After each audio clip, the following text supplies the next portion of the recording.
Hey everybody, welcome back this week as we continue our walk through the Westminster Shorter Catechism. Last week we asked how the Spirit applies the redemption purchased by Christ. And we learned here that the Holy Spirit applies this by working faith in us and thereby uniting us to Christ in our effectual calling. Well, what is effectual calling? That's what we're going to answer today. Effectual calling is the work of God's Spirit, whereby convincing us of our sin and misery, enlightening our minds in the knowledge of Christ, and renewing our wills, he doth persuade and enable us to embrace Jesus Christ, freely offered to us in the gospel. So effectual calling is the work of God's Spirit, the Holy Spirit, this Holy Spirit that says in 2 Timothy chapter 1 verse 9 says, who saved us and called us to a holy calling. He does this through a number of things. He convinces us of our sin and misery. We've talked about this in past questions about how we were born into this state of sin and misery because of the fall of mankind, this fall of our first parents sinning against God. We are sinful. We are born sinful by nature, destined for misery without Christ. Acts chapter 2 verse 37 tells us, now when they heard this, they were cut to the heart and said to Peter and the rest of the apostles, brothers, what shall we do? They are cut to the heart. They are convinced of this sin that they are in, this sin and misery. And they ask, what shall we do? It's a call for help. It's a call for help. We learned in question 20 several weeks ago, 11 weeks ago, matter of fact. God did not leave us here. He didn't leave us in this state of sin and misery to perish. He entered into a covenant of grace with his elect. And he did this to deliver them out of this estate of sin and misery. And he does this through a Redeemer, this Redeemer being Jesus Christ. Now, he not only convinces us of our sin and misery and delivers us out, but he enlightens our minds in the knowledge of Christ. Acts chapter 26 verse 18 says, to open their eyes so they may turn from darkness to light, from the power of Satan, and they may receive forgiveness of sins and place among those who are sanctified by faith in me. So turn from darkness to light, from the power of Satan to the power of God, that they may receive forgiveness of sins, these sins that can only be forgiven because of Christ. And we are sanctified by faith in him. And he also renews our mind, our wills. Ezekiel chapter 11 verse 19, it says, and I will give them one heart and a new spirit I will put within them.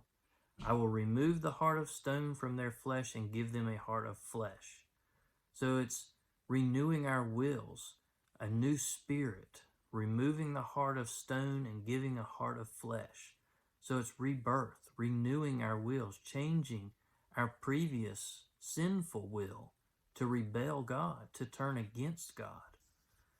And he also persuades and enables us to embrace Jesus Christ. John chapter 6, verses 44 and 45, no one can come to me unless the Father who sent me draws him, and I will raise him up on the last day.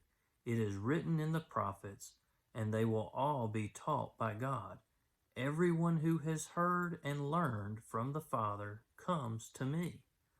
So he persuades. You may ask yourself, what do you mean? Why does he persuade? He persuades because we don't have a want. We don't have a desire to be united with Christ on our own. It's not until the Holy Spirit acts in us to persuade us, to make us want him to want to be unified with God, united with God. And he not only persuades, but he enables. He gives us the ability. We learned in question 13 how our first parents were left to the freedom of their own will. They had the ability. They had the ability to choose God or sin. And they chose themselves. They chose sin over God. And that was the fall. Everything from then, we are born into sin. We no longer have the ability, not on our own. We don't have that ability anymore. But the Holy Spirit acts in us, renews us, gives us the ability now, enabling us to choose Christ. And this message is freely offered to us in the gospel. Again, John chapter 6, it says, everyone who has heard and learned from the Father comes to me. Isaiah 45 verse 22, turn to me and be saved, all the ends of the earth, for I am God, there is no other. So freely offered to us in the gospel. What's the gospel?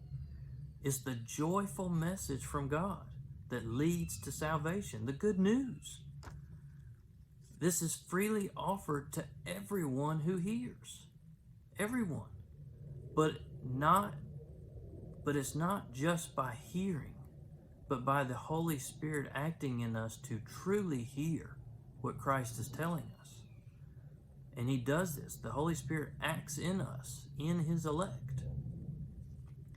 He convinces us of our sin and misery that we're born into, enlightens our minds through faith to want to join him, renewing our will, persuading us to want to be united to Christ, to want to embrace him, as it says here, to be in union with him, as we talked about last week.